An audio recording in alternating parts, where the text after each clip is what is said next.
Hi, I'm Ashley, Senior Clinical Advisor at Carepatron, and I'm here to help guide you through physical assessments. What is a physical assessment? A physical assessment examines a patient's body to determine their physical health. Healthcare professionals can identify health issues and develop effective medical treatments.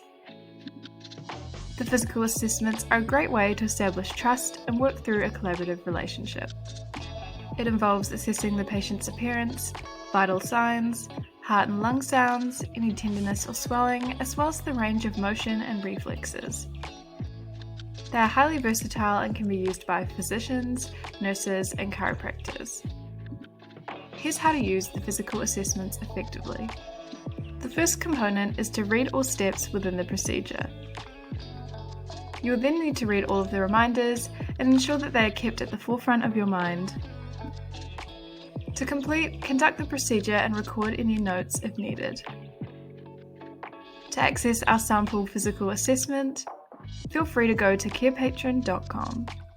You can access the template within our template section under the community division and filter by notes or assessments to find the note. You can also type the keyword physical to find the note faster.